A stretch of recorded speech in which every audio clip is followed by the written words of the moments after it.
Hello guys. सो हम लोग chemistry में आज डिस्कस करेंगे SN1 मैकेनिज्म और SN2 मैकेनिज्म क्या होता है। ठीक है गाइस, तो हम लोगों ने कुछ बेसिक सी बातें क्लियर कर ली कि SN1 और SN2 मैकेनिज्म समझने के लिए कुछ इंपॉर्टेंट टर्म्स हमें ज़रूरत थी स्टडी करने की, वो हम लोगों ने पिछले 2 लेक्चर में कर ली कवर। आज हम लोग डायरेक्टली स्टार्ट करेंगे SN1 और SN2 मैकेनिज्म क्या होता है। गाइस, SN1 और SN2 मैकेनिज्म समझने के लिए हम लोग कुछ बेसिक से एग्जाम्पल लेंगे ताकि हमें ये ठीक से समझ में आए। उससे भी पहले हम लोग एक सिंपल कहानी समझते हैं। देखो गाइस, मान लो किसी जंगल में एक घर है, पुलिस वाले का वो घर है, और उस घर में बहुत सारा सोना पड़ा है, बहुत सारा गोल्ड पड़ा है, बहुत सारी ज्वेलरीज है, बहुत सारे पैसे हैं। ठीक है, और वो है घर पुलिस वाले का।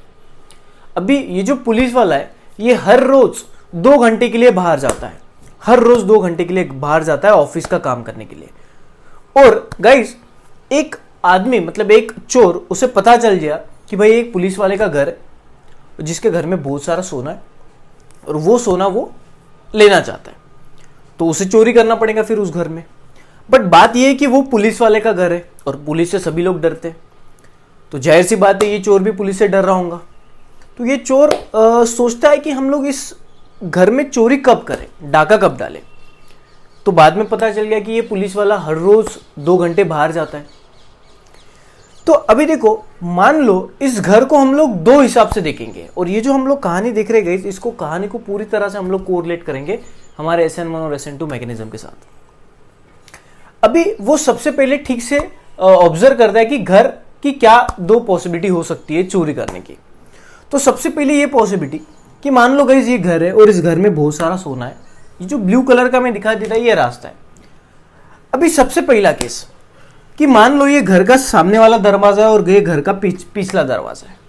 ठीक है, अब गाइस जब तक पुलिस वाला घर में है तब तक चोर चोरी नहीं कर सकता, ये बात तो क्लियर है। या तो फिर हम लोग ये समझ के चलते हैं कि जब तक पुलिस वाला घर में है तब तक चोर चोरी कर सकता नहीं। ओके, अभी मान लो पुलिस वाला घर छोड़ के जा रहा है, मतलब 2 घंटे के लिए हम लोगों ने बोला ना बाहर जा रहा है। तो ये पुलिस वाले साहब घर से निकले बाहर। अभी ये जो आपका चोर है,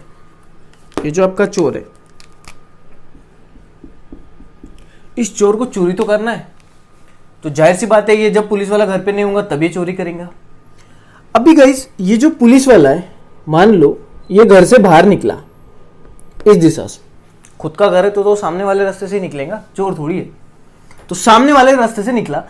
अभी ये जो चोर है, इस चोर के पास टाइम बहुत कम है चोरी करने के लिए, तो ये चोर सोचता है कि भाई जैसे ही पुलिस वाला घर से बाहर निकले वैसे ही हम लोग चोरी कर देंगे फटाक से।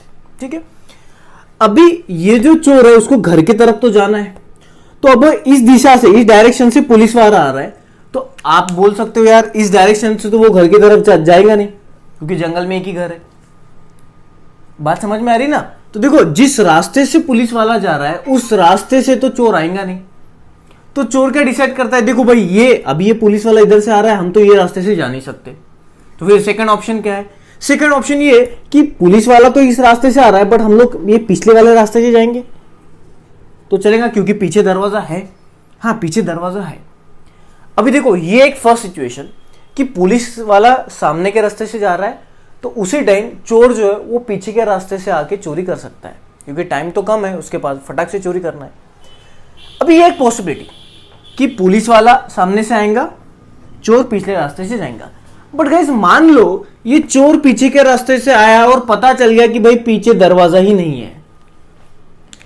पिछले रास्ते से तब आता जब यहां से दरवाजा था, यहां से वो एंट्री कर सकता था। बट गाइस मान लो इस घर को पीछे का दरवाजा है ही नहीं, तो ये चोर पीछे से एंट्री कर सकता है क्या? नहीं। इसका मतलब इस चोर के लिए ये रास्ता खत्म हो गया, ये रास्ता खत्म हो गया। अगर दरवाजा रहेगा तो जरूर ये पीछे के रास्ते से अटैक करेगा, दरवाजा अगर रहेगा तो जरूर करेगा। अगर दरवाजा नहीं तो अभी इसके पास कौन से ऑप्शन है? अभी चोर क्या करता है कि उसको पता चल गया कि भाई पीछे का रास्ता नहीं है, तो अभी पुलिस वाला तो इसी रास्ते से आएगा, पीछे का दरवाजा हो या ना हो पुलिस वाला तो इसी रास्ते से आएगा। अब मुझे बताओ चोर इस रास्ते से जा सकता है क्या? नहीं। तो फिर चोर क्या करेगा, सबसे पहले थोड़ी देर रुकेगा और इस पुलिस वाले को जाने देगा।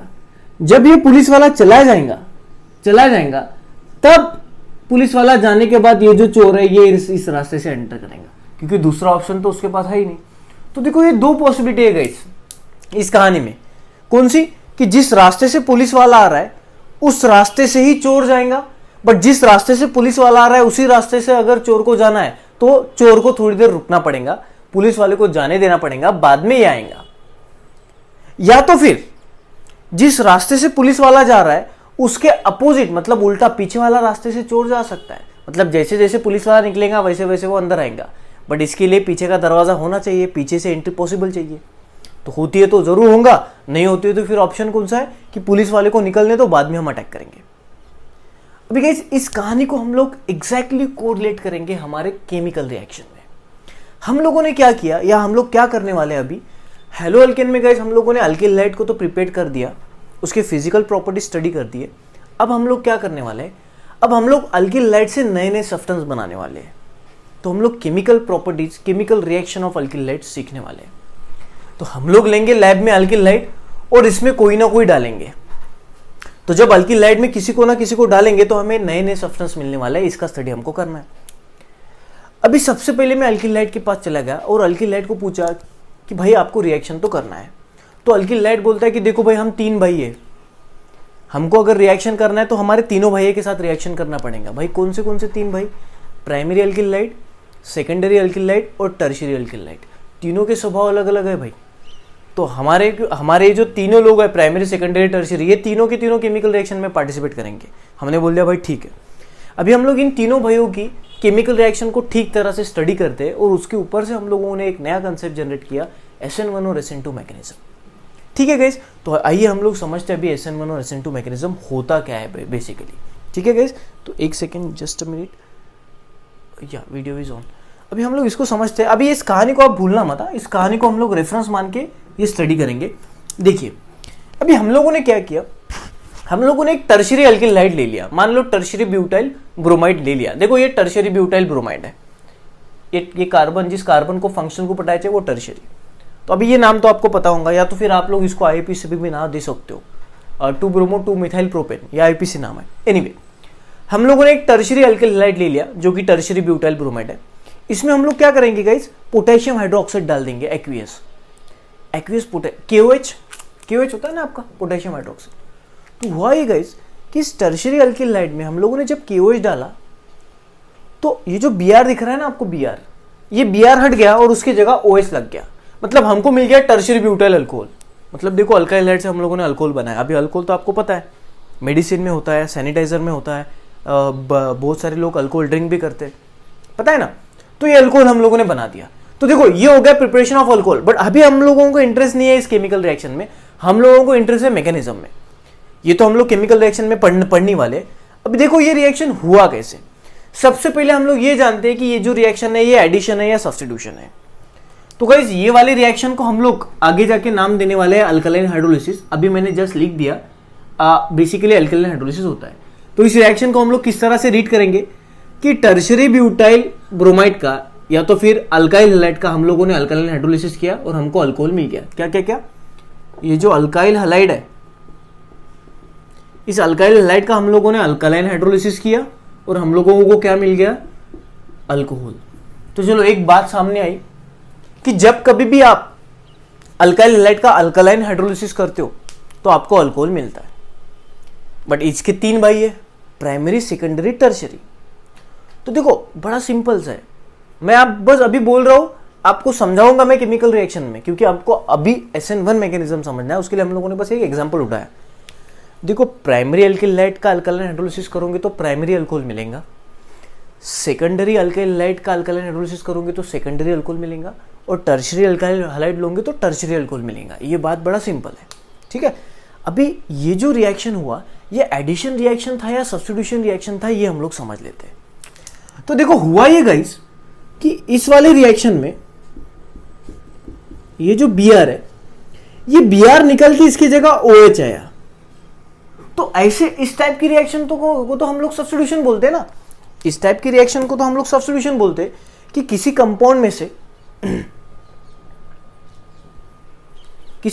में से कोई एक एटम निकल गया और उसकी जगह दूसरा एटम आ गया और नया सब्सटेंस बन गया। तो इसको तो हम लोग सब्स्टिट्यूशन रिएक्शन बोलते हैं।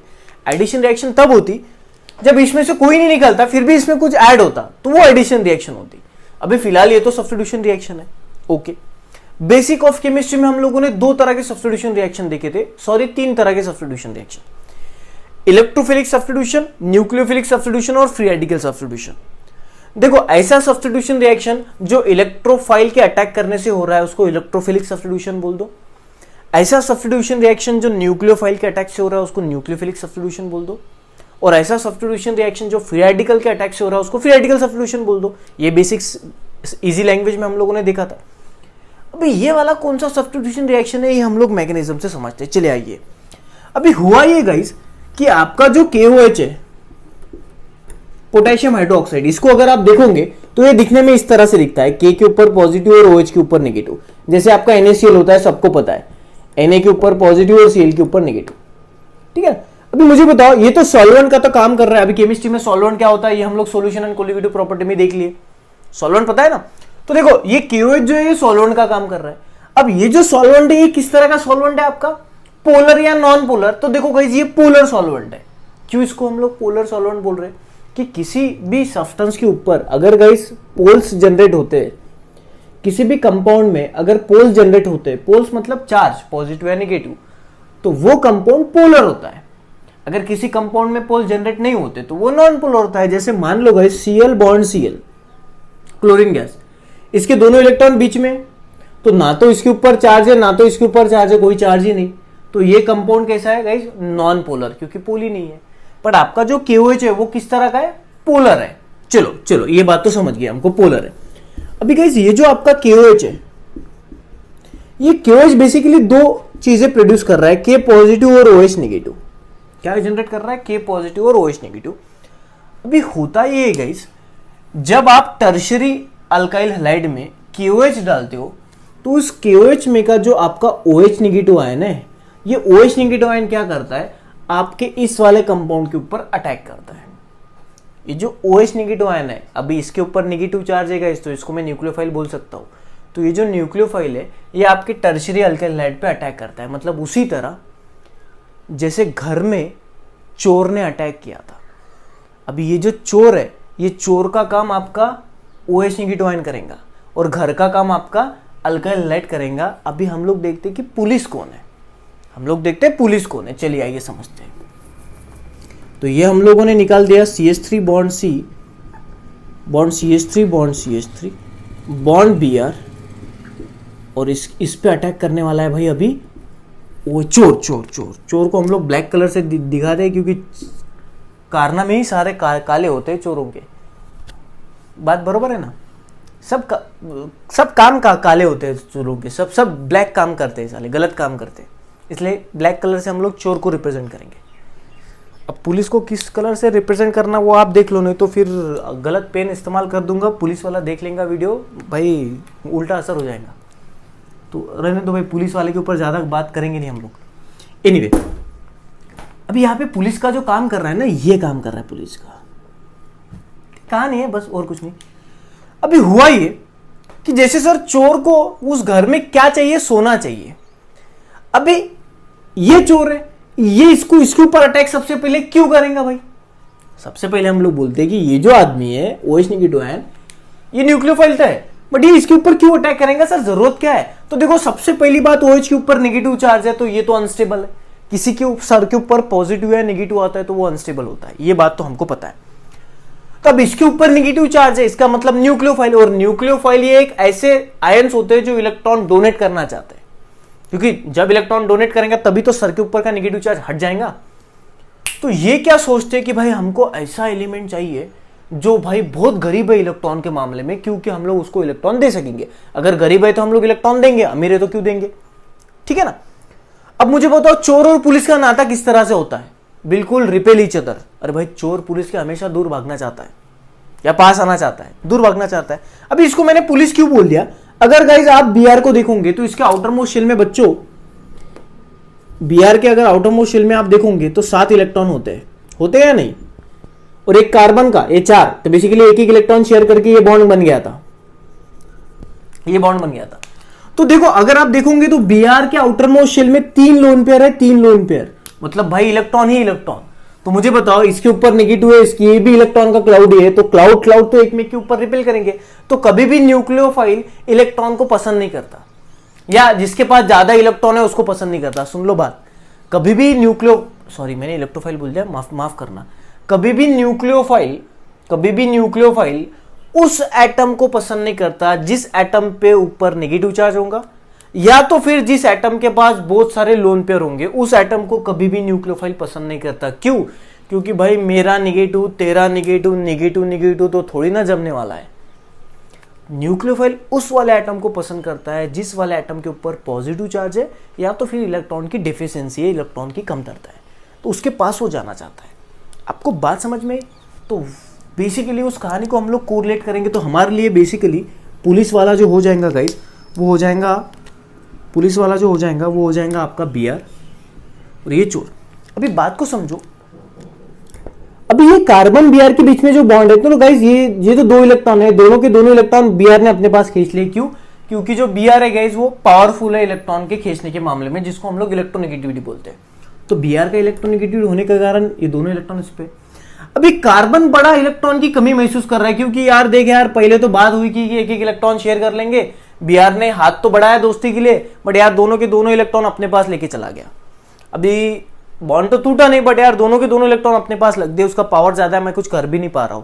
तो कार्बन सोचता है यार काश ये बीआर चला जाए, बहुत परेशान कर रहा है, और ऐसा कोई आए मेरे साथ जो मुझे इलेक्ट्रॉन दे दे और ज्यादा परेशानी वाला काम नहीं रहे। इसलिए कार्बन भी बीआर के साथ नहीं रहना चाहता, और बीआर बोलता है कि काश ये कार्बन मुझे परवानगी देती कि भाई ले जा दोनों के दोनों इलेक्ट्रॉन। अभी तो मैंने फिलहाल पकड़ के रखे मेरे पास, बट अगर कार्बन परवानगी दे तो मैं दोनों के दोनों लेके चला जाऊंगा, फिर तो टेंशन ही नहीं। तो दोनों एक के पास रहना पसंद नहीं कर रहे, दोनों निकलना चाह रहे। अभी बात ऐसी है कि उत्ते में आ गया आपका OH नेगेटिव आयन। अभी देखो, अगर न्यूक्लियोफाइल अटैक करता है तो गाइस आपका बॉन्ड तो ब्रेक हो जाएगा, ठीक है। अभी होता ये कि इसके पास 2 रास्ते हैं। OH नेगेटिव को किसके पास जाना है? कार्बन के पास। OH नेगेटिव को किसके पास जाना है? कार्बन के पास। क्यों? क्योंकि इसको उस वाले एटम को इलेक्ट्रॉन देना है जिसको इलेक्ट्रॉन की कमी महसूस हो रही है। अभी इन दोनों में से इलेक्ट्रॉन की कमी किसको महसूस हो रही है? इस वाले को या इसको? भाई इसको। तो ये OH ने इसके पास जाना चाहता है। अब जाने के 2 रास्ते, एक तो सामने से आ सकता है या तो पीछे के रास्ते से आ सकता है। अभी हुआ ये कि OH नेगेटिव आयन सामने के रास्ते से जाएगा क्या? नहीं। क्यों? क्योंकि मैंने अभी भी बोला कि ये इसको रिपेल करेगा कि भाई ये तो पुलिस है, ये तो चोर है। अब पुलिस चोर कहानी छोड़ो, प्रॉपरली अगर बोला जाएगा तो भाई देखो इसके पास बहुत सारे लोन पेयर है, निगेटिव लोन केयर के पास भटकता भी नहीं। तो अभी होगा ये कि ये जो बीआर है ये बॉन्ड तोड़ देगा। बीआर के ऊपर आ गया नेगेटिव चार्ज, इसके ऊपर आ गया पॉजिटिव चार्ज। अभी देखो बीआर इस रास्ते से निकल रहा है। अभी बीआर निकलने के बाद OH नेगेटिव आयन इसके पास चला जाएगा, तो रास्ते कितने? 2, ये फ्रंट और ये बैक साइड। तो बीआर OH नेगेटिव आयन कार्बन के ऊपर अटैक तो करेगा, या तो फ्रंट साइड से या तो बैक साइड से। मुझे बताओ कौन से साइड से अटैक पॉसिबल है? सोचो इसके ऊपर जरा। तो देखो गाइस, अगर आप कार्बन को देखोगे तो उसके ऊपर पॉजिटिव चार्ज है, मतलब ये कार्बोकैटायन है। हम लोगों ने देखा कार्बोकैटायन के सारे प्रॉपर्टीज लास्ट लेक्चर में, ठीक है। अभी ये जो OH नेगेटिव आयन है ये पीछे से जाके देखता है, तो पीछे से जाने के बाद उसको एक बात पता चलती है कि भाई ये जो कार्बन है ये टर्शियरी कार्बन है। ये जो कार्बन है ये टर्शियरी कार्बन है, और टर्शियरी कार्बन को 3 कार्बन अटैच होते हैं। इसका मतलब क्राउड ज्यादा है, गर्दी ज्यादा है। तो गर्दी ज्यादा होने के कारण गाइस ये जो है ये पीछे से अच्छी तरह से अटैक कर नहीं पाता। क्यों? क्योंकि गर्दी ज्यादा है। आई रिपीट माई सेल्फ कि OH नेगेटिव आयन कार्बन पॉजिटिव के ऊपर अटैक तो करता है, बट पीछे के साइड से वो अटैक करना चाहता है, बट पीछे के साइड से होता नहीं। क्यों? क्योंकि यहाँ पे क्राउड ज्यादा है। क्यों क्राउड ज्यादा है? क्योंकि टर्शियरी कार्बन है। अगर ये कार्बन प्राइमरी होता ना, इसका मतलब ये कार्बन एक ही कार्बन को अटैच है, इसका मतलब ज्यादा क्राउड नहीं होता। बट अभी तो टर्शियरी है, तो टर्शियरी कार्बन के कारण पीछे से क्राउड ज्यादा है, तो ये जो है इसका पीछे से अटैक पॉसिबल नहीं। उसी तरह जैसे हमारे एग्जाम्पल में पीछे का दरवाजा नहीं था, तो ये जो OH नेगेटिव आयन है इसके लिए पीछे का रास्ता खत्म हो गया। हाँ, अगर ये प्राइमरी कार्बन होता तो फिर बात बनती, वो हम लोग एग्जाम्पल लेंगे वाले, डोंट वरी। तो फिर OH नेगेटिव आयन पीछे का रास्ता तो खत्म हो गया। अभी इसके पास बचा सामने वाला रास्ता। अभी मुझे बताओ ये सामने से अटैक कर सकता है या नहीं? सोचो जरा। तो कहानी में हम लोगों ने क्या देखा था? अगर पीछे का रास्ता नहीं है तो सामने के रास्ते से ये आ तो सकता है, बट जब पुलिस वाला कंप्लीटली चला जाएगा तब ये सामने के रास्ते से आएगा। ऐसा थोड़ी नहीं कि पुलिस वाला जा रहा है भाई ये आ रहा है, ऐसा बिल्कुल नहीं होगा। तो सबसे पहले होगा क्या, इसको पूरी तरह से निकलना पड़ेगा।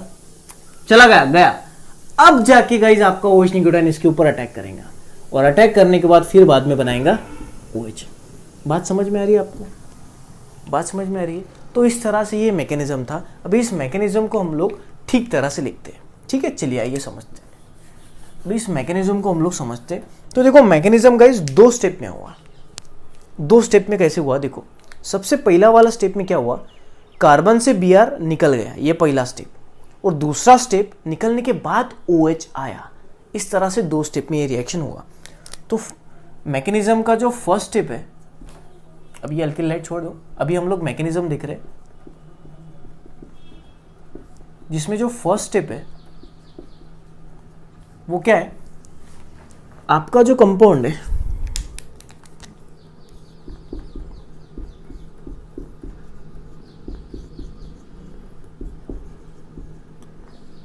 ये फर्स्ट स्टेप में क्या हुआ गाइस, आपका जो Br है ये कार्बन से निकल रहा है, धीरे धीरे निकल रहा है। तो हम लोग इसको इस तरह से दिखाएंगे, CH3 bond C bond CH3 bond CH3 dot dot dot dot dot Br। ये देखो इस तरह से निकल रहा है, मतलब यहाँ पे partial negative partial positive charge में दिखा दूंगा। पूरी तरह से नहीं निकल रहा है, निकल रहा है मैंने दिखा दिया। और थोड़ी देर बाद कंप्लीटली निकल जाएगा, और थोड़ी देर बाद कंप्लीटली निकल जाएगा, और ये इस तरह से हो जाएगा।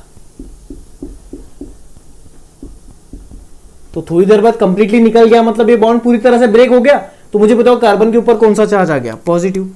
अभी गाइस मुझे एक बात बताओ, इस कार्बन के ऊपर पॉजिटिव चार्ज है, बात क्लियर। अभी मुझे बताओ ये है कार्बोकैटायन।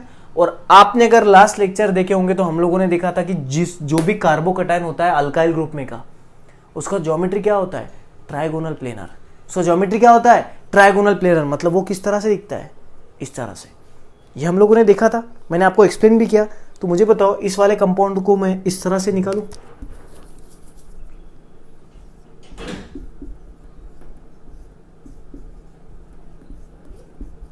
देखो ना ट्राइगोनल प्लेनर। तो ज्योमेट्री अगर ट्राइगोनल प्लेनर है तो मैं निकालूंगा भी ट्राइगोनल प्लेनर ना। तो ये बात उन्हीं बच्चों को समझेंगे जिन्होंने लास्ट लेक्चर देखा है कार्बोकैटायन का। अदरवाइज बस ये ट्राइगोनल प्लेनर होता है, फिर ये रट्टा मार लो। एनीवे अभी देखो गाइस, हम लोगों ने अगर आपको याद होगा तो ट्रांजिशन स्टेट पढ़ा था पिछले दो लेक्चर में। हम लोगों ने ट्रांजिशन स्टेट पढ़ा था। तो ट्रांजिशन स्टेट एक ऐसा मिडल स्टेट होता है जिस स्टेट में से रिएक्टेंट प्रोडक्ट में कन्वर्ट होता है। तो ये जो रिएक्शन हुआ इसमें आपका ये वाला था ट्रांजिशन स्टेट। तो मैं इसको फर्स्ट ट्रांजिशन स्टेट बोलता हूं। क्या बोलता हूं, फर्स्ट ट्रांजिशन स्टेट। बड़ा अनस्टेबल स्टेट होता है जो आंखों से दिखाई नहीं देता। मतलब हुआ क्या कि ये जो टर्शियरी ब्यूटाइल ब्रोमाइड है उसमें से Br धीरे धीरे निकला, ये स्टेट को हम लोगों ने ट्रांजिशन स्टेट बोल दिया। और जब कंप्लीटली निकल गया तो हमको ये दिखाई दे रहा है। तो ये था हमारा मैकेनिज्म का सबसे पहला वाला स्टेप। अभी मुझे बताओ, जब तक Br पूरी तरह से निकलता नहीं तब तक OH आएगा क्या? नहीं, OH तो छुप गया वो झाड़ के पीछे। ये देखो भाई, क्योंकि पीछे का तो रास्ता है ही नहीं टर्शियरी के केस में, सामने का ही रास्ता है। तो भाई Br को पूरी तरह से जाने दो, कहीं दिख गए तो पकड़ लेंगे। बात समझ लिया? इसलिए तो OH नेगेटिव तो छुप गया था, अभी Br पूरी तरह से चला गया। देखो इसमें Br दिख रहा है, अभी घर तो खाली है, अभी अटैक करेंगे। अभी घर तो खाली है, अभी ये अटैक करेगा। तो ये था अभी मैकेनिज्म का सेकंड स्टेप। ये फर्स्ट स्टेप, अभी सेकंड स्टेप। तो सेकंड स्टेप क्या है गाइस? सेकंड स्टेप क्या है कि आपका जो खाली घर है,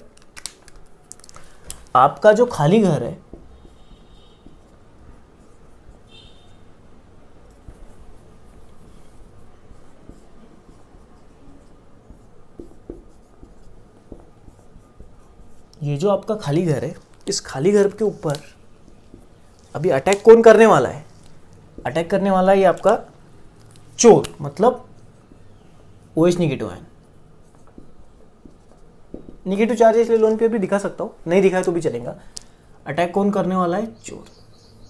अभी ये जो चोर है गाइस, ये आपकी इस कार्बन के ऊपर अटैक तो करेगा, बट अभी देखो अटैक करेगा तो क्या होगा, जिस तरह ये पुलिस अपने कार्बन से धीरे धीरे निकला उसी तरह OH भी धीरे धीरे अटैक आएगा। तो ये जो धीरे धीरे निकलना है या तो धीरे धीरे आना है, हम लोग इस तरह से रिप्रेजेंट करते हैं, जिसको हम लोग ट्रांजिशन स्टेट बोलते हैं। ठीक है ना? तो ट्रांजिशन स्टेट क्या हो जाएंगे गाइज, अभी इसके ऊपर नेगेटिव इसके ऊपर पॉजिटिव, तो नेगेटिव पॉजिटिव के पास आएगा ना। अब ये जो आना है, ये आना मैं किस तरह से रिप्रेजेंट करूंगा देख लेना।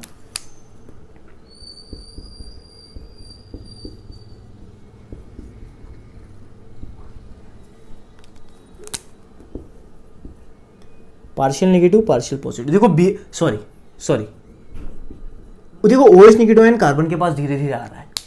अब ये धीरे धीरे आ रहा है, ये धीरे धीरे जा रहा था, ठीक है ना। तो ये बीच वाला स्टेट है। अभी स्टेट को हम लोग ट्रांजिशन स्टेट बोलते हैं। इस स्टेट को हम लोग क्या बोलते हैं? Transition state. तो आपके ये वाले रिएक्शन में जो मैकेनिज्म है वो 2 स्टेप में हो रहा है, ये फर्स्ट स्टेप और सेकंड स्टेप। तो ये फर्स्ट स्टेप में आपके मैकेनिज्म के फर्स्ट स्टेप में जो ट्रांजिशन स्टेट डेवलप हुआ उसको हम लोग ट्रांजिशन स्टेट फर्स्ट बोलते हैं, और ये सेकंड स्टेप में ट्रांजिशन स्टेट डेवलप हुआ इसलिए हम लोग इसको सेकंड ट्रांजिशन स्टेट बोलते हैं। और अभी आपको जो प्रोडक्ट मिलेंगे वो प्रोडक्ट देखो अभी 2 तरह से मिलते हैं। यार इसको थोड़ा छोटा निकालता होगा, अपने पास जगह कम है, इसको थोड़ा छोटा निकालते हैं। ये OH नेगेटिव आयन, उसके बाद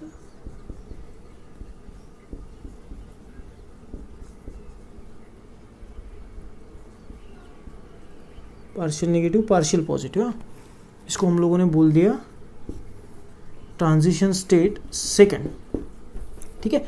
अभी उसके बाद क्या हुआ, देखो OH अभी C के पास आ रहा है, थोड़ी देर बाद अटैच हो जाएगा अभी, बट इसको हम लोग 2 तरह से बता सकते हैं। देखो अभी 2 तरह से कैसे। अभी ये जो खाली घर है ये ऐसा है। अभी देखो थोड़ा और इन डिटेल हम लोग जानते हैं इस टॉपिक को। अभी घर तो खाली हो गया, पहले घर में आप पीछे से अटैक नहीं कर सकते थे क्योंकि क्राउड ज्यादा था, और सामने से अटैक कर नहीं सकते थे क्योंकि सामने से न्यूक्लियोफाइल जा रहा है। Br जो न्यूक्लियोफाइल ही था ना, क्योंकि Br के ऊपर तो नेगेटिव चार्ज है, तो जाने वाला न्यूक्लियोफाइल है तो आने वाला भी न्यूक्लियोफाइल उसी दिशा से थोड़ी आएगा, तो इसको जाने दिया, पीछे का रास्ता नहीं था। अभी रास्ता मतलब पुलिस जाने के बाद, Br जाने के बाद इस तरह से दिख रहा है आपका घर। अभी इसके ऊपर कौन आने वाला है? आपका OH नेगेटिव आयन अटैक करेंगे, चोर अटैक करेंगे। अभी चोर देखो इस मॉलिक्यूल को अगर आप देखोगे रियलिटी में, चलो अभी रियलिटी पे आ जाओ, ये है वो मॉलिक्यूल, ये है वो मॉलिक्यूल। अभी बोर्ड के ऊपर तो ऐसा नहीं दिखा सकते, बोर्ड के ऊपर हम लोग ऐसा दिखा रहे हैं, तो मान लो ये है वो मॉलिक्यूल। देखो ये कार्बन है जिसके ऊपर पॉजिटिव चार्ज है, CH3 CH3 CH3। अभी ये जो पॉजिटिव वाला कार्बन है ना गाइस, इसके ऊपर आपका जो OH नेगेटिव आयन अटैक करेंगे, वो देखो ये साइड से भी अटैक कर सकता है, फ्रंट साइड से, और अभी बैक साइड से भी अटैक कर सकता है। अब बैक साइड से भी अटैक कर सकता है क्योंकि 2 जगह है, ये साइड से भी और ये साइड से भी। तो गाइस आपका जो OH नेगेटिव आयन कार्बन को अटैच हो रहा है, ये 2 तरीके से अटैच हो सकता है। अगर आपका मॉलिक्यूल ये और अगर आपका OH नेगेटिव आयन सामने से अटैच हो रहा है तो वो भी पॉसिबल है, और अगर बैक साइड से अटैच हो रहा है तो वो भी पॉसिबल है। आप बोलोगे सर एक ही तो है, नहीं गाइस, अगर आप आइसोमेरिज्म टॉपिक पढ़ोगे ना, उस आइसोमेरिज्म में ये सारी बातें मैटर करती है। तो आपका जब आइसोमेरिज्म स्टार्ट होगा तब आपको समझेगा कि भाई सामने से लगा तो और पीछे से लगा तो ये भी फर्क पड़ता है क्या? बहुत फर्क पड़ता है। मतलब मैं कहना ये चाहता हूँ गाइस, आपको मैं दिखा देता हूँ आपको, एक सेकेंड। तो आपको CH3 bond C bond CH3 bond CH3, अगर आपका OH सामने से अटैक करेगा तो ये मिलेगा, और अगर आपका OH पीछे से अटैक करेगा तो ये चीज मिलेंगी, ये चीज मिलेंगी।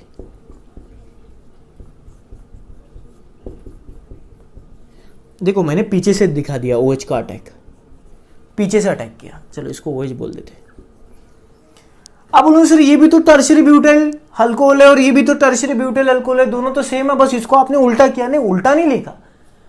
सामने से अटैक होता है तो इस तरह से लिखेंगे और पीछे से अटैक होता है तो इस तरह से लिखेंगे, दोनों बातें होती है। आप बोलोगे यार सर क्या मजाक कर रहे हो, दोनों प्रोडक्ट एक है। नहीं, दोनों के दोनों प्रोडक्ट अलग अलग है। आप आइसोमेरिज्म के लिए आओ तो केमिस्ट्री में आपका थोड़ी भी चीजें बदल जाती है तो कंपाउंड का नेचर बदल जाता है। नो डाउट मैं मानता हूँ ये दोनों के दोनों टर्शियरी ब्यूटाइल अल्कोहल है, पर दोनों में फर्क है। तो इस तरीके का प्रोडक्ट अगर मान लो आपकी कोई भी सब्स्टिट्यूशन रिएक्शन होती है तो एक जन जा रहा है और एक जन आ रहा है, तो अगर आने वाला सामने से अटैक करता है तो उस वाले प्रोडक्ट को हम लोग बोलते हैं retention, product obtain bye retention configuration बोलते हैं। उस अगर मान लो सब्स्टिट्यूशन में आने वाला पीछे से अटैक करता है तो उसको हम लोग इन्वर्जन कॉन्फिगरेशन बोलते हैं। तो ये गाइस आपका रिटेंशन याद रखना, और ये जो है आपका ये इन्वर्जन, इसका भी तो कुछ आपके मान लो 100 अगर मॉलिक्यूल पार्टिसिपेट कर रहे हैं तो उसमें से 50 रिटेंशन से ऑब्टेन होंगे और 50 इन्वर्जन से ऑब्टेन होंगे, तो इनका परसेंटेज माना जाता है 50-50%, कोई ज्यादा कोई कम नहीं। समझ में आ गया? अभी ये मैकेनिज्म समझा सर, SN1 का तो नाम ही नहीं आया, अब SN1 का नाम आ जाएगा, पहले देख लो ये रिएक्शन, ठीक है। तो गाइज अभी हम लोग आते हैं हमारे नाम पे SN1 पे। अभी गाइज SN1 का मतलब क्या होता है? देखो एस का मतलब होता है सब्स्टिट्यूशन, एन का मतलब होता है न्यूक्लियोफिलिक। सो जो भी न्यूक्लियोफिलिक सब्स्टिट्यूशन होता है उनमें ये बात आती है। अभी मुझे बताओ ये जो रिएक्शन है ये सब्स्टिट्यूशन है क्या? हाँ जी सर है।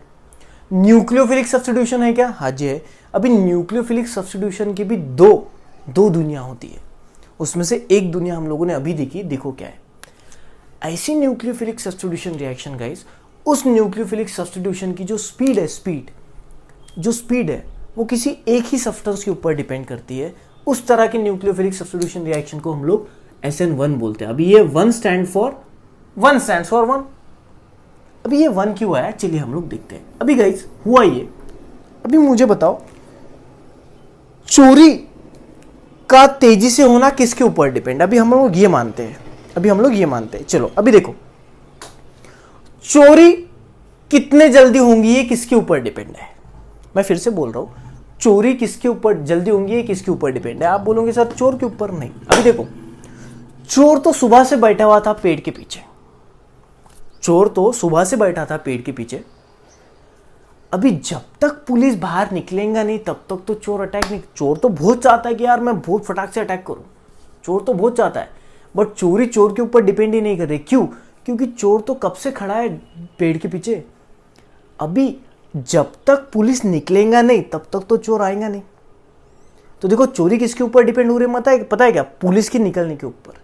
जितने जल्दी पुलिस निकलेगा उतने जल्दी ये आके अटैक करेगा, क्योंकि चोर तो अटैक करने ही वाला है। वो तो सेकंड भी नहीं लेगा, 2 मिनट भी नहीं लेगा, 2 सेकंड भी नहीं लेगा, वो फटाक से चोरी कर देगा।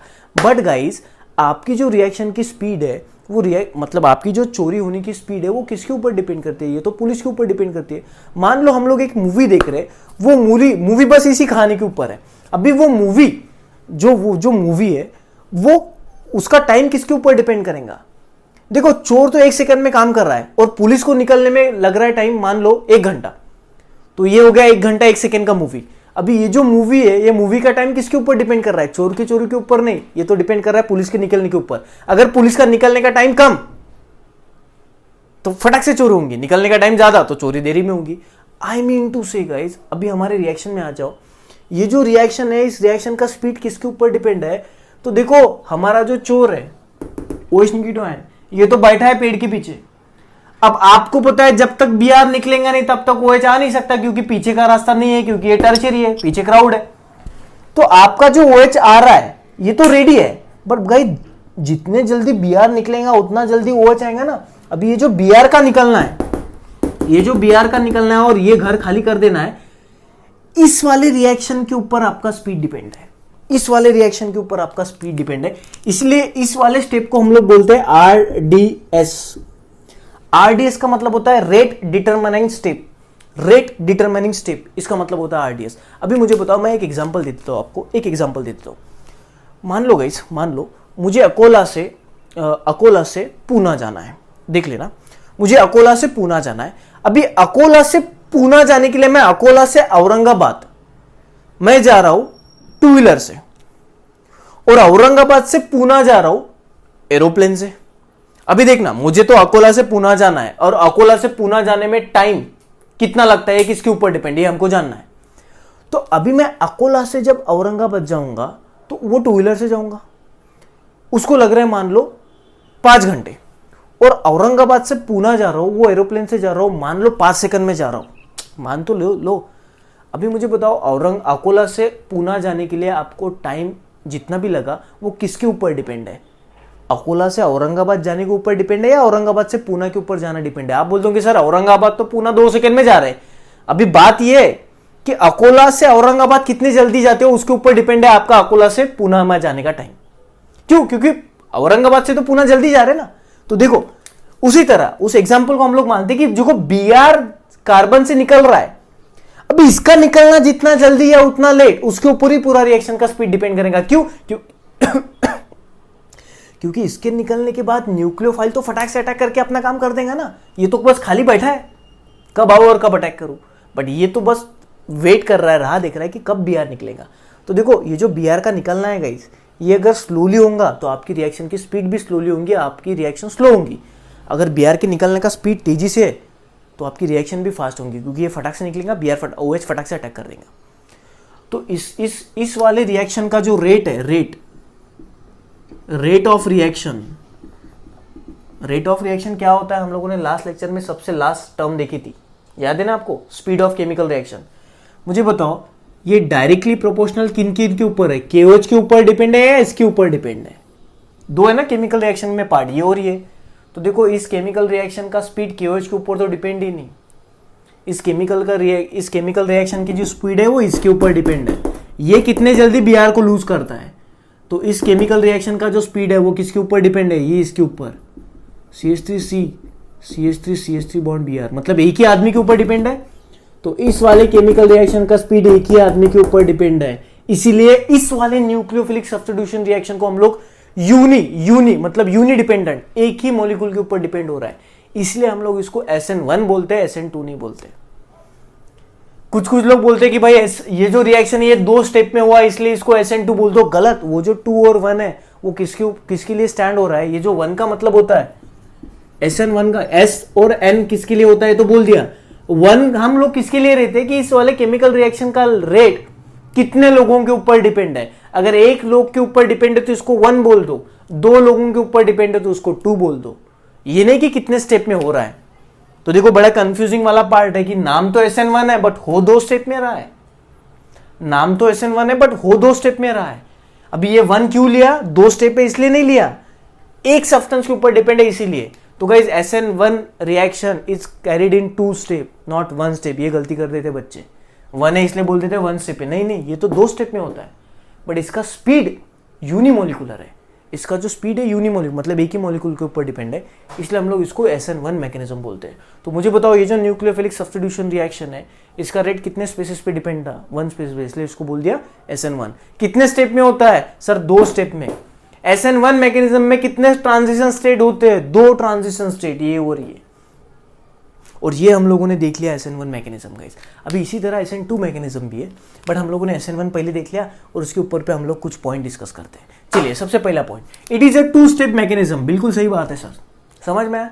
Second point, there is a formation of carbonium आयन। देखो गाइस इस वाले मैकेनिज्म में कार्बोनियम आयन जनरेट हो रहा है, SN2 में होगा नहीं। क्यों नहीं होगा? हम लोग समझते हैं SN1 मैकेनिज्म में कार्बोनियम आयन जनरेट हो रहा है। बहुत इंपॉर्टेंट पॉइंट है। कार्बोनियम आयन क्या होता है लास्ट लेक्चर में देखा था। दूसरी बात, अभी जो C और Br में का बॉन्ड है, Br नहीं तो हलाइड बोल दो, ऐसा नहीं Br, आप हलाइड क्लोराइड भी ले सकते हो, ब्रोमाइड भी ले सकते हो। अभी SN1 में C और Br में का पहले बॉन्ड टूटा, उसके बाद में C और OH में का बॉन्ड जुड़ा। देखो पहले C और Br में का बॉन्ड टूट गया, मतलब पहले पुलिस पूरी तरह से चला गया, उसके बाद में चोर आके अटैक किया। तो पहले C और Br में का बॉन्ड ब्रेक हुआ, उसके बाद में C और OH में का बॉन्ड ब्रेक हुआ। ऐसा है क्या? जैसे जैसे पुलिस निकल रहा था वैसे वैसे चोर पीछे से आ रहा था। अरे पीछे का तो रास्ता है ही नहीं, तो चोर पुलिस पूरी तरह से निकल गया, उसके बाद में चोर आया, मतलब C और Br में का बॉन्ड पूरी तरह से ब्रेक हुआ, उसके बाद में OH आया। मतलब C और Br में का बॉन्ड ब्रेकिंग और C और OH में का बॉन्ड फॉर्मेशन, ये दोनों बातें साइमल्टेनियसली नहीं हो रहे। पहले एक हो रहा है उसके बाद में दूसरा हो रहा है। साइमल्टेनियसली मतलब एक साथ नहीं हो रहे। So the breaking of bond between C and X and formation of bond between C and OH takes place in 2 different state. एक साथ नहीं होते, 2 स्टेट में होता है। बात समझ में आ रही है गाइस? तो चलिए ये बात क्लियर है, तो चलो ये पॉइंट भी क्लियर हो गया। Third point, product obtain with retention as well as inversion configuration. मैंने बोल दिया SN1 मैकेनिज्म में रिटेंशन और इन्वर्जन ये दोनों कॉन्फिगरेशन से प्रोडक्ट मिलता है। SN2 में ऐसा नहीं होगा, देखेंगे हम लोग।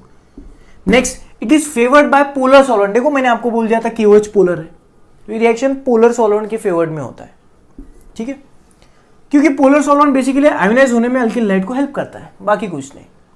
Next, it is favoured by presence of bulky alkyl group on the carbon atom carrying halogen atom. SN1 mechanism 1 क्यों बोल रहे? ये पॉइंट तो आपको अच्छी तरह से तब समझेगा जब हम लोग SN2 पढ़ेंगे, बट फिर भी हम लोग अभी देख लेते हैं। देखो गाइस ये SN1 मैकेनिज्म टर्शियरी वाले के आदमी के लिए था, टर्शियरी अल्काइल के लिए था। अगर आप प्राइमरी लोगे तो SN2 हो जाएगा, ठीक है। तो बेसिकली टर्शियरी के लिए SN1 होता है। अभी टर्शियरी के लिए SN1 होता है, तो टर्शियरी में वर्ड निकाल देता हूं। SN1 के लिए आपके कार्बन के ऊपर अगल बगल में क्राउड होना चाहिए। अगर क्राउड नहीं रहता तो फिर तो OH पीछे से अटैक करता ना। अगर OH पीछे से अटैक करता तो कहानी अलग रहती। अगर OH पीछे से अटैक करता ना तो कहानी ये नहीं होती, अलग होती। तो अगर ये कहानी होना है, मतलब अगर SN1 होना है, तो कार्बन आपका अल्किल लेड में का जो कार्बन है जिसको हैलोजन अटैच है, अदर कार्बन नहीं गई, वो कार्बन जिसको हैलोजन अटैच है, उस कार्बन के ऊपर क्राउड होना चाहिए, क्योंकि वही तो कार्बन खजाना है, क्योंकि यही तो डिफिशियंसी है। और इसी खजाने को तो लेने के लिए आपका OH आ रहा है। तो हम लोग तो ये कार्बन के बारे में डिस्कस करेंगे ना, बाकी के कार्बन का हमको क्या देना है। दीवार में के थोड़ी ना ब्रिक्स लेके जाएगा चोर घर पे, वो वीट उसमें थोड़ी इंटरेस्ट है चोर को तो इंटरेस्ट है खजाने में, और खजाना कौन है, ये बात समझ में आ रही। तो SN1 मैकेनिज्म में ऐसा कार्बन जो हैलोजन को अटैच है, वो कार्बन के ऊपर क्राउड होना चाहिए, तब जाके वो ये कहानी होंगी SN1 की, अदरवाइज तो कहानी बदल जाएंगी। तो SN1 में ये बात होना चाहिए, इट इज फेवर्ड बाय वगैरह वगैरह। नेक्स्ट है, it is favoured by low concentration nucleophile. मतलब लो कॉन्सेंट्रेशन न्यूक्लियोफाइल का मतलब होता है वीक न्यूक्लियोफाइल। अब ऐसा क्यों? अभी देखो, वीक न्यूक्लियोफाइल और स्ट्रॉन्ग न्यूक्लियोफाइल का फर्क हम लोग समझते हैं। देखो, कोई न्यूक्लियोफाइल होगा, न्यूक्लियोफाइल का मतलब होता है न्यूक्लियस लविंग। न्यूक्लियोफाइल का मतलब होता है कि खुद के ऊपर नेगेटिव चार्ज या खुद के पास बहुत ज़्यादा इलेक्ट्रॉन और वो देने की इच्छा, और किसको देगा, जो गरीब है, मतलब पॉजिटिव को देगा। तो न्यूक्लियोफाइल किसको इलेक्ट्रॉन देता है, पॉजिटिव को। तो अगर इस न्यूक्लियोफाइल की इलेक्ट्रॉन देने की इच्छा बहुत ज़्यादा रही, बहुत ज़्यादा, वो समझ में नहीं आ रहा, उसको बहुत इलेक्ट्रॉन देने की इच्छा हो रही है उसको, तो ये स्ट्रॉन्ग न्यूक्लियोफाइल, मतलब ये फटाफट इलेक्ट्रॉन देगा। स्ट्रॉन्ग न्यूक्लियोफाइल मतलब स्ट्रॉन्ग न्यूक्लियोफाइल का न्यूक्लियस की तरफ अट्रैक्शन बहुत खतरनाक होता है। वीक न्यूक्लियोफाइल का मतलब इलेक्ट्रॉन देने की इच्छा थोड़ी कम। बात समझ में आ रही? क्योंकि न्यूक्लियोफाइल तो भाई इलेक्ट्रॉन देने वाला है, क्योंकि वो न्यूक्लियस लविंग है। न्यूक्लियस के ऊपर पॉजिटिव चार्ज होता है। पॉजिटिव चार्ज लविंग क्यों है, क्योंकि खुद के ऊपर बहुत ज्यादा इलेक्ट्रॉन है। पॉजिटिव को क्यों प्यार कर रहा है, क्योंकि पॉजिटिव को इलेक्ट्रॉन दे सकते हैं। स्ट्रॉन्ग न्यूक्लियोफाइल का मतलब strong attraction towards nucleophile, sorry strong nucleophile मतलब strong attraction towards electrophile. Weak nucleophile मतलब वीक अट्रैक्शन टुवर्ड्स न्यूक्लियोफाइल। अभी मुझे बताओ, चोर बड़ा खूंखार होता, जो पुलिस से भी नहीं डरता, तो होता क्या, यार हट, मैं पुलिस को नहीं डरता, मैं तो अटैक करूंगा। चोर कमजोर है, इसलिए तो पेड़ के पीछे छुप के रखा। चोर कमजोर है इसलिए पेड़ के पीछे छुपा, और पुलिस को डर रहा था, और पुलिस जाने के बाद उसने अटैक किया, तब जाके ये कहानी होती। अगर मान लो चोर बड़ा खूंखार होता, डाकू होता, तो वो तो राह नहीं देखता ना, वो थोड़ी ना राह देखता कि बिहार आने की, वो राह नहीं देखता, वो डायरेक्ट अटैक कर देता। बात समझ में आ रही है? तो कहानी कुछ और होती। तो कहानी अगर कुछ और होती तो ये SN1 नहीं होता, क्योंकि ये कहानी इसलिए तो SN1 बोल दिया। तो मुझे बताओ, ये कहानी के लिए चोर का पेड़ के पीछे रुके हुआ रहना ही अच्छा है, नहीं तो फिर ये कहानी नहीं होगी। फिर तो बीच में पता चला पुलिस को मार दिया, पीछे से आके भाई दरवाजा ही तोड़ दिया, सॉरी दीवार तोड़ दी। अगर चोर स्ट्रांग होता तो चोर पीछे से आके दीवार तोड़ देता, या सामने हुए आने वाले पुलिस को मार देता। ऐसी कुछ कहानी होती। तो अगर ऐसी कुछ कहानी होती तो ये वाला होता क्या, रुको बाद में अटैक करो, नहीं। और ये नहीं होता तो SN1 नहीं होता, क्योंकि इसी कहानी को तो SN1 बोल दिया। तो हमारे कहानी में बेसिकली गाइस, हमारे कहानी में अगर हमारी कहानी ये होना चाहिए, सॉरी हमारा मैकेनिज्म अगर ये होना चाहिए, तो ये बातें होना चाहिए। और ये अगर बातें होंगी तो हमारा जो चोर है उसको पेड़ के पीछे रुकना ही पड़ेगा। मतलब हमारा जो OH है उसको वेट करना पड़ेगा, क्योंकि पीछे से तो रास्ता नहीं है और दीवार हमको तोड़ना नहीं, क्योंकि ये कहानी चाहिए। तो हम लोगों को सामने से रास्ते से जाना पसंद नहीं, क्योंकि पुलिस है, तो पुलिस को पहले जाने दो, बाद में हम लोग सामने से रास्ते से आएंगे। तो ये हमारी दुनिया है SN1 की। तो इस दुनिया के लिए हमारा जो चोर है वो बेचारा थोड़ा गरीब होना चाहिए। बात समझ में आ रही है? ये अगर होना चाहिए तो इस केस में हमारा जो न्यूक्लियोफाइल है, वो हमारा जो न्यूक्लियोफाइल है OH नेगेटिव आयन, वो किस तरह से होना चाहिए, वीक न्यूक्लियोफाइल। इसलिए गाइस हम लोग बोलते हैं कि SN1 मैकेनिज्म में आपका न्यूक्लियोफाइल का कॉन्सेंट्रेशन कम होना चाहिए। इसी का मतलब होता है आपका न्यूक्लियोफाइल वीक होना चाहिए। इसलिए हम लोगों ने ये बोल दिया, इट इज अच्छा 7वां पॉइंट ये बोल दिया, it is favoured by low concentration nucleophile, that is weak nucleophile. Next point ये आपको याद रखना पड़ेगा, it is non stereospecific. Product obtain is non stereospecific and product given is racemic mixture. ये बात मैं आपको आइसोमेरिज्म में समझाऊंगा, बट आपके नोट में ये पॉइंट होना चाहिए। ये पॉइंट हम लोग जब आइसोमेरिज्म पढ़ेंगे तब आपको एक्सप्लेन करूंगा, अभी कुछ समझेगा नहीं। तो भी फिर से नोट के लिए हमारा पॉइंट होना चाहिए, इसलिए लिख के रख दो। Anyway, clear guys? So this is all about guys SN1 mechanism. Nucleophilic substitution reaction, जिसका रेट एक ही सब्सटेंस के ऊपर डिपेंड है। अभी हम लोग गाइस, मैंने बोला था आपको मैं 4 लेक्चर में खत्म करूंगा, तो ये तीसरा लेक्चर है। पहले 2 लेक्चर में इंपॉर्टेंट टर्म पढ़े, ये तीसरे लेक्चर में हम लोगों ने SN1 देख लिया। अभी गाइज हम लोग क्या करेंगे, आने वाले लेक्चर में इस चोर और पुलिस की दूसरी कहानी देखेंगे कि मान लो अगर घर को पीछे का दरवाजा होता है तो। बात समझ में आ रही है? और हम लोग, मैं और एक आपको और एक कहानी बना दूंगा, चोर अगर स्ट्रांग रहता तो सर क्या होता, पुलिस को मारता या दीवार तोड़ता, वो भी कहानी हम लोग देखेंगे। बट वो 5वें वीडियो में, जो हमारी NCERT होंगी, जो हमारे नीट और JEE में आने वाले डिफरेंट डिफिकल्ट क्वेश्चन होंगे, सारी पॉसिबिलिटी हम लोग देखेंगे ताकि SN1 SN2 पूरी तरह से दिमाग में फिट हो सके। तो वेट गाइज, ये पूरा लेक्चर आप लोग ठीक से समझ लो, लिख के लीजिए, वेट फॉर SN2। और SN2 में एक नई कहानी हम लोग देखेंगे। सो आई होप गाइज आपको SN1 पूरी तरह से अच्छी तरह से समझ में आया होगा। Thank you so much.